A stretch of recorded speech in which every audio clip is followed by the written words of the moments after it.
I'm inspired today. Came out here for one reason, and that is to talk. What I really want to talk about is reconnection, specifically trauma. Because what is trauma? Trauma is disconnection from self. Trauma is disconnection from self.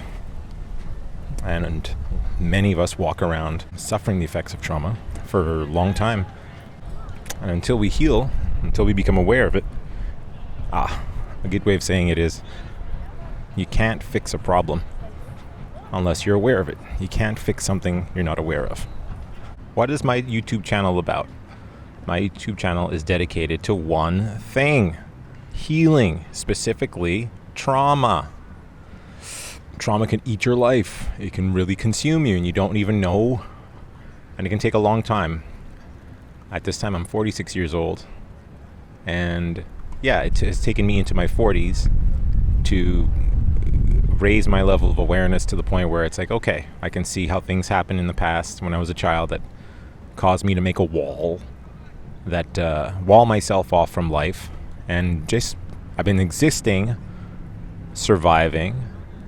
And now, when I was younger, in your teens, 20s, 30s, you have all the energy you need to survive. It's no big deal. But once you start getting into the 40s, survival starts to become, it's making me tired. So life has pushed me through fatigue, through life itself, to make a choice. Do I want to continue just in survival mode, or do I want to shift gears? And of course, I'm quite tired of surviving. It's time to live, settle in and live before they put me in the box. So I'm extremely interested in talking about trauma and raising awareness about trauma and healing. And what, to quote Dr. Gabor Mate, the great Dr. Gabor Mate, I love his simple, very understandable, straightforward definition of trauma. Trauma is simply disconnection from self. And once we reconnect, we have life again. Until we do, we walk around dead. My name is Anthony Kennedy, and I'm loving life more and more as I've reconnected to myself now. Finally, and come out of that fog that trauma leaves you in. Trauma leaves you in a fog. Once you're disconnected from yourself, you go through life like a ship without a rudder.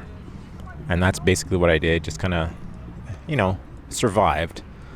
But now that I've become aware enough to say, yeah, okay, I've reconnected to myself, and it's like did some therapy work, went to do ayahuasca in Peru and those type of things just to reconnect.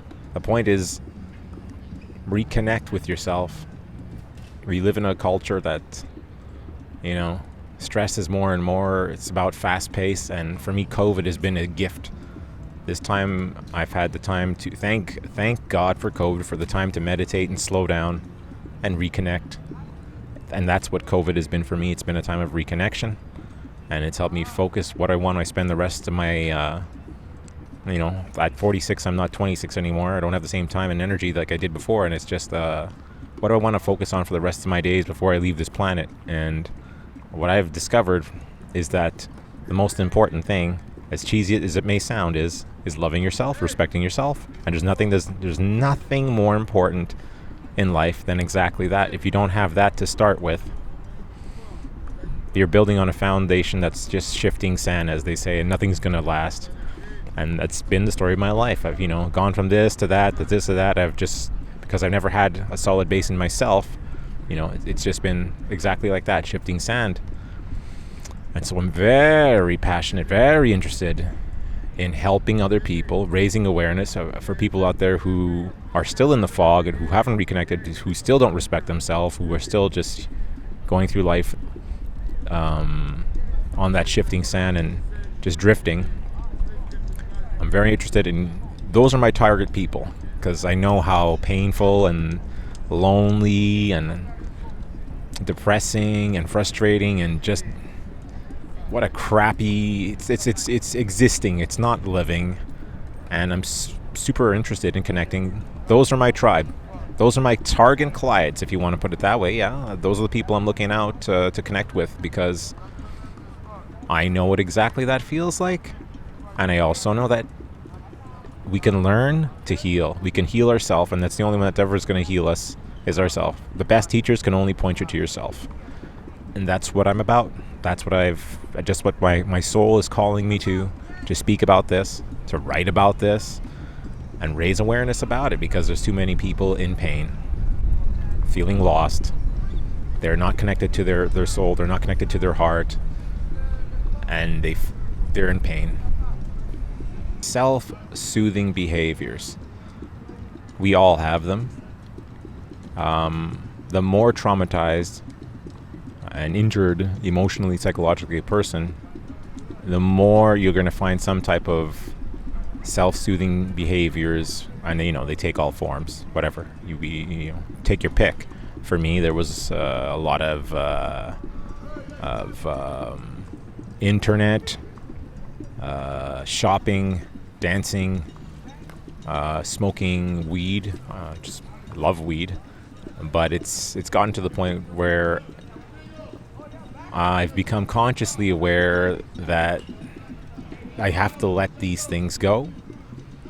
I have recently retired from weed. I wouldn't say completely, but I was doing it quite a bit, and it's just, I found myself, it was draining. The high was no longer worth the low. I think it's just a matter of energy at my age. I just, I end up sleeping too much and not getting anything done. And I felt a voice inside of me clearly say, and it was Wayne Dyer, the voice of Wayne Dyer, when I heard him say in one of his talks, whatever it is that you do, you've got to be able to do it sober.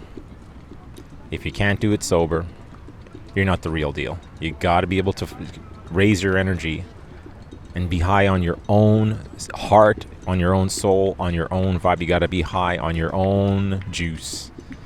And that just became more and more clear. If I can't be me, be optimal without some type of chemical,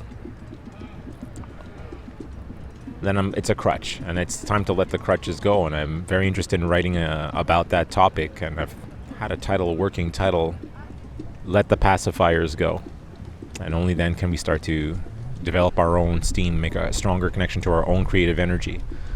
And yes, traumatized people, you're going to find they're going to use some type of either substance or just ways to get lost, to numb the pain. And I'm quite guilty of that, and I know what that feels like. So what would I say in conclusion?